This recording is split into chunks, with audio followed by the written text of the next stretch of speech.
আসসালামু আলাইকুম, আমি শাওন আছি আপনাদের সাথে এবং সবাইকে স্বাগতম জানাচ্ছি শাওন টেকের আরও একটি নতুন ভিডিওতে।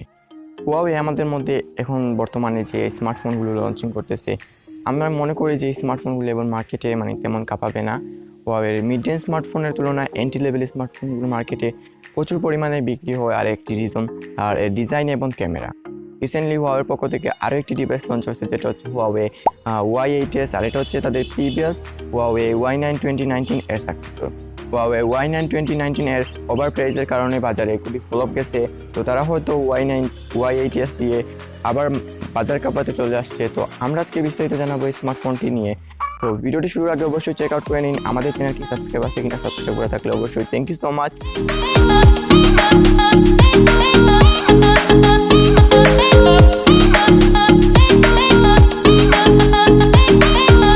হুয়াওয়ে Y8s এই মুহূর্তে তাদের অফিসিয়াল ওয়েবসাইটে প্রি অর্ডার এবং লিস্টেড রয়েছে, এবং আপনি হয়তো এই স্পেসিফিকেশন বিস্তারিত জানতে পারবেন তাদের ওয়েবসাইটে। এবং এই ডিভাইসটি লঞ্চ হয়েছিল 5 মে, আর আমি তেমন একটি ইউটিউবে সারা সংকেত পাইনি এই ডিভাইসটি নিয়ে, আর এটার বেশ কিছু রিজন রয়েছে।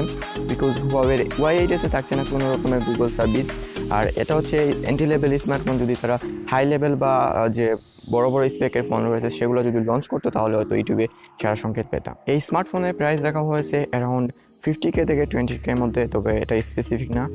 এক এক রিজনে এক প্রাইস হতে পারে। তো বাংলাদেশে আমরা এক্সপেক্ট করি এটা প্রাইস হবে 15,000 থেকে 20,000 টাকার ভিতর। শুরু করি display design and build quality নিয়ে।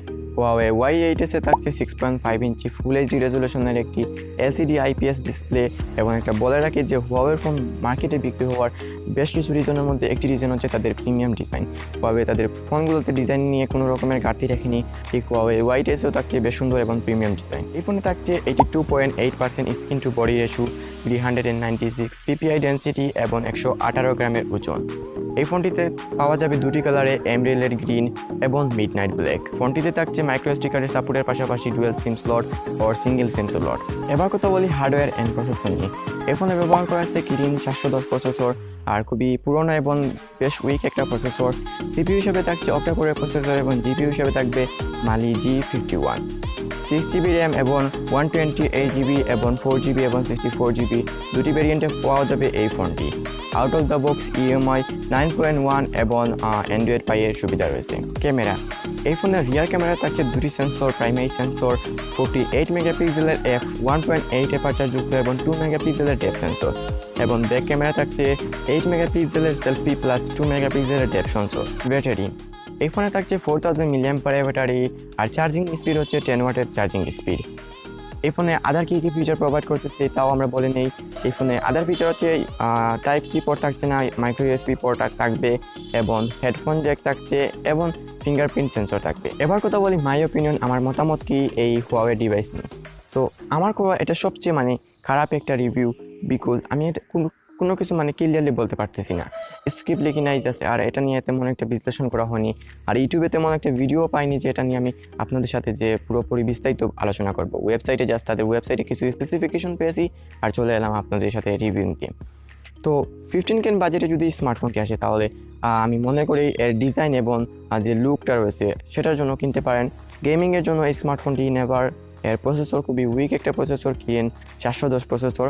তো আর যেহেতু এই ফোনে কোনো গুগল সার্ভিস নেই, যেটা খুবই মর্মান্তিক, এবং আমি আশা করি হয়তো হুয়াওয়ের সাথে গুগলের যে ঝগড়াটা রয়েছে সেটা হয়তো ভবিষ্যতে আর কয়েকদিনের মধ্যে হয়তো সলভ হবে। আর এটা যদি সলভ হয়, তাহলে মিড রেঞ্জ বা এন্ট্রি লেভেল স্মার্টফোনে গুগল সার্ভিস পাবেন। তো that's it hour today video. খুবই খারাপ একটা ভিডিও হয়েছে, আমি জানি। আজকে ভিডিওটিতে আমি কোনো কিছু ক্লিয়ারলি বলতে পারিনি, জাস্ট স্পেসিফিকেশনটা আলোচনা করেছি। আর হুয়াওয়ে ডিভাইস নিয়ে আমার এটা ফার্স্ট কোনো ভিডিও। আর নেক্সটে আরেকটা ভিডিও নিয়ে আবার হাজির হবো আপনাদের মধ্যে। চ্যানেলে প্রথমবার আসলে অবশ্যই সাবস্ক্রাইব করে যাবেন। Till then, thank you so much. আল্লাহ হাফেজ।